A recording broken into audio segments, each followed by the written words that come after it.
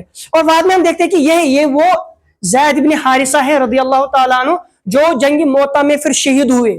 جس جنگ موطا میں رسول اللہ صلی اللہ علیہ وسلم نے یہ کہا تھا کہ اگر اس جنگ میں یہ صحابی گرے گا, شہید ہو جائے گا, پھر لیڈر اس کو بنانا, اگر یہ گرے گا تو پھر لیڈر, یعنی 3 لیڈرز کا نام اس نے وہاں پہ دیا تھا. اسی جنگ میں پھر اس کا کیا یہ شہید ہوتے ہیں. کون؟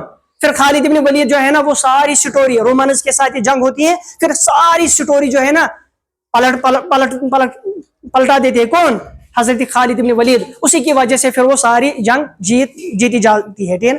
تو کون کون ارلی کنورٹس میں سے آتے ہیں؟ حضرت خدیجہ تھی, ابو بکر رضی اللہ تعالیٰ عنہ, ورقہ بن نوفل, حضرت علی رضی اللہ تعالیٰ عنہ, اور زید ابن حارثہ. تو انشاءاللہ ہم نیکسٹ پڑھیں گے اور آگے اس کو